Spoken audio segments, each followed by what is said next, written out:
All right, it's Saturday, February 1st, 2025, and major moves happening in the swamp of Washington, D.C. last night and this morning after President Trump continues cleaning house. The list of terminations we talked about yesterday turns out is way larger than originally thought, purging all top brass at FBI headquarters, plus the regional directors across the country. This is important. We're going to explain what's happening. Also, Trump unleashing universal tariffs on Mexico, Canada, and China.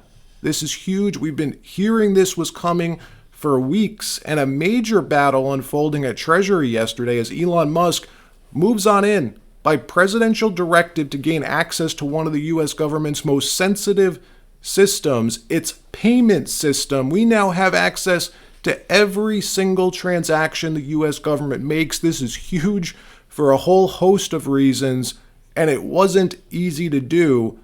But before we get started, thank you for liking and sharing these videos. It really helps out the channel.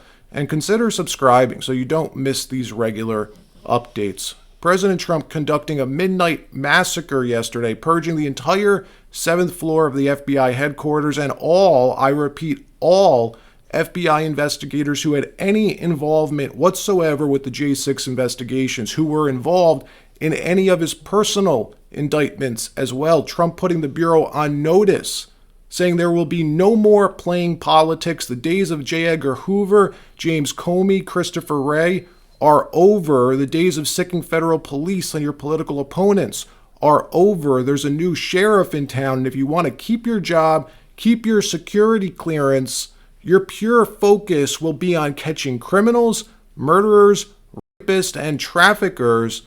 Amen. It's happening. It can only be described as the start of a massive, much larger than expected purge at the FBI of FBI agents and officials. Many of them, in one way or another, touch the investigations into Donald Trump. Meanwhile, my colleague, NBC's Ken Delanian, reports that several top FBI executives were told to resign or be fired, and that the purge includes more than 20 heads of FBI field offices, including those in Miami and Washington, D.C. Any semblance of diversity and inclusion is literally being wiped off the map. The New York Times put out a photo today of the walls of Quantico, the FBI Academy, where they're painting over the FBI's core values to include integrity, adherence to the Constitution, and diversity. A less diverse FBI is a less effective FBI. Try doing surveillance on the street in the inner city with two white guys. Try working undercover in a Middle Eastern terror organization with a white guy. It doesn't work that way. So we're becoming less and less safe very quickly. And look, the FBI has been weaponized. We know this. It's been a federal police force who thought it was their job. The people on the 7th floor took it upon themselves to keep politicians in line, keep a former president in line, i.e. Donald Trump. We saw them do this under Comey, under Christopher Wray. The Washington field office of the FBI has been a disgrace. This guy here, David Sundberg, one of those 7th floor Hoover building directors, FBI assistant director for the Washington, D.C. Bureau, was directly involved in Trump's personal indictments, close to previous director Comey, promoted by Christopher Wray himself just before stepping down. A political animal has just been fired and frog marched out of the building. NBC reporting the purge is bigger than first understood, we are told, and it includes more than 20 heads of FBI field offices, including the ones in Miami and D.C. This is Trump on 100% offense, keeping these people running in circles. These are the people who will try to break his presidency and his agenda. He's doing so much right now, making major changes in government, which we're going to explain in the next segments. He needs to make sure these people get in line, don't get in the way, just like they did during the first Trump administration. If he carries out a policy that they perceive is bad for America, quote unquote, or bad for the swamp, they could open investigations, try to slow him down. Well, Trump understands this. He's been ready for it, and he's not wasting any time. And the swamp creatures are losing their minds. Watch. As I noted right before the break, on another piece of breaking news tonight here in the nation's capital, where the Trump administration has conducted an unprecedented purge at the top levels of the FBI. Unprecedented. Administration officials have forced out all 6 of the FBI's most senior executives and multiple heads of various FBI field offices across the country, according to current and former FBI officials who spoke with NBC News. This is hostile takeover of federal law enforcement. There's no other way to call it. Included the high-profile leader of the Washington, D.C. field office, which was involved in the prosecutions of President Donald Trump. The Department of Justice also fired multiple federal prosecutors who conducted the criminal investigation of January 6 rioters, according to sources. Now, just to take a moment, a step back, and I know there's a lot of news you are consuming right now, but these are officials, these are not political officials. These are career law enforcement officials, all of whom have worked under multiple Democratic and Republican administrations. They are not political appointees. Now, at the same time that Trump is purging the Bureau's ranks, multiple sources tell NBC News that the Office of the Acting Deputy Attorney General, former Trump defense attorney Emile Bovee, has asked the FBI for a list of employees involved in January 6th cases. Now, that could include case managers, technical workers, intelligence analysts, workers in almost basically every single field office the FBI has. As one former Bureau official told NBC News, this is a really, really big list. In another story, President Trump just rolled out universal across-the-board tariffs on Canada, Mexico, and China. 25% tariffs on all goods shipped to the U.S. from Canada and Mexico, and a 10% tariff on all goods coming from China. Promises made, promises kept. We've been reporting on this for weeks. If you've been paying attention, you'd know this was coming, that all the talk about tariffs being used solely as a negotiating tool was false, was incorrect, that Trump was 100% serious about returning the United States to a tariff-based system from this income tax system. And if he's serious about that, then clearly the tariffs have to go into effect. Well, they have. Starting at 12:01 a.m. Eastern Time today, February 1st, all goods en route to the U.S. will be stamped with that sweet and beautiful tariff. Watch. President, is there anything China, Canada, and Mexico can do tonight to forestall your implementation of tariffs tomorrow? No, nothing. Not right now, no. Not a negotiating tool? No, it's not. No, it's a pure economic. We have big deficits with, as you know, with all 3 of them. And in one case, they're sending massive amounts of fentanyl, killing hundreds of thousands of people a year with the fentanyl. And for anyone who says this is a tax on Americans, just doesn't understand this policy. All foreign companies now have a simple choice.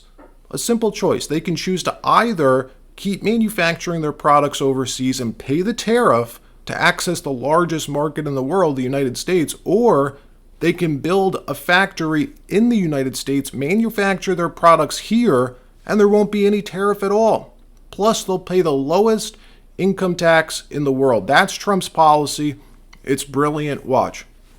My message to every business in the world is very simple. Come make your product in America, and we will give you among the lowest taxes of any nation on earth.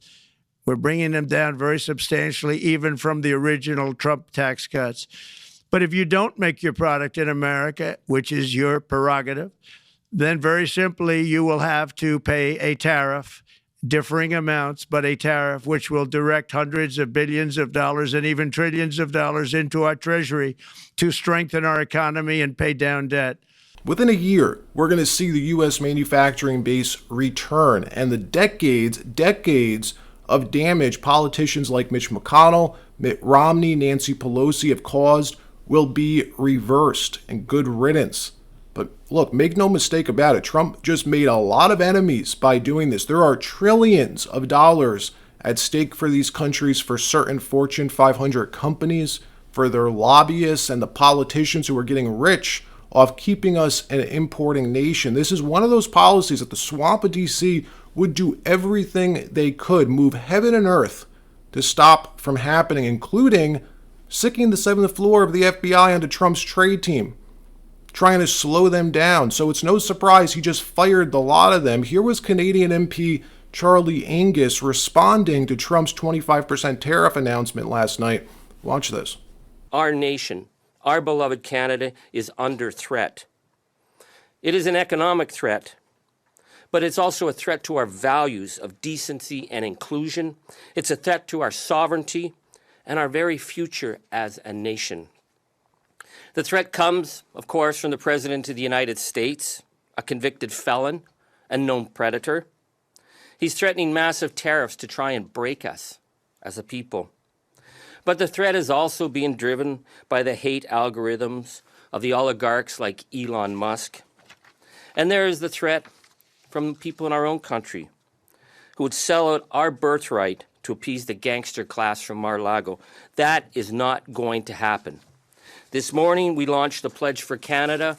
We have signatories from across the cultural and political spectrum. We are asking Canadians to join and sign on today.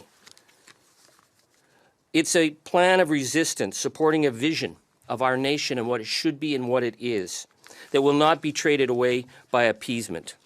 And it's a pledge for ordinary Canadians to hold their elected representatives to account, to defend our values that we hold dear. In another story, Elon Musk's Doge moves into the Treasury by way of presidential directive to allow Elon a look under the hood at how our government really pays its bills.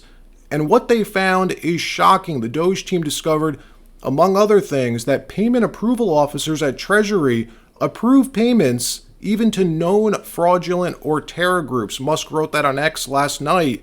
They literally never denied a payment in their entire career, he said. Now, even though Elon Musk was sent to Treasury by order of the president, top brass at Treasury put up a fight. In the end, Musk won. You got to look at exactly how things work. The Treasury Department's highest-ranking career official who oversees all these auto payments stormed out of the building yesterday and quit. Then he ran over to the Washington Post to spill his guts on what went down last night. This guy's name is David Liebrick, worked at Treasury for decades. According to the Post, he had an issue with Trump surrogates gaining access to what he says is the U.S. government's payment system, saying that system is used to disperse trillions of dollars every year. This is the system that Doge has been after for months. If you have access to this system, you could see every single transaction the U.S. government makes. You could see what they really spend our money on. That's the point here. That's why Musk wanted access, wanted Doge to have access. He's been pressuring Trump to get him access to it since the inauguration. Well, last night, he got his wish. The payment system we're talking about is controlled by like this small handful of career bureaucrats within the Bureau of the Fiscal Service. It controls the flow of more than $6 trillion annually. This is literally how the U.S. government pays its bills, authorizing the transactions to U.S. households, to businesses, CIA shelf companies, off-book Pentagon programs. Every single transaction our government makes is processed through this system. And listen to how the Washington Post, an arm of the CIA, as we all know, framed this whole story this morning, saying this: the clash reflects an intensifying battle between Musk and the federal bureaucracy as the Trump administration nears the conclusion of its second week. Musk has sought to exert sweeping control over the inner workings of the U.S. government, installing longtime surrogates of his at several agencies, including the Office of Personnel Management, which essentially handles federal human resources, and the General Services Administration. Let me translate this for you. We are winning, and the deep state is freaking out. They thought that Doge was just some non-government fake department that Trump invented to appease Elon Musk for helping him win the election. Well, it turns out that's not the case. Trump signed an EO instructing all agencies to ensure Doge has full and prompt access to all unclassified agency records, software systems, and IT systems. And apparently, that includes the Treasury payment system. All right, that wraps up this episode. Like, subscribe. We'll see you next time.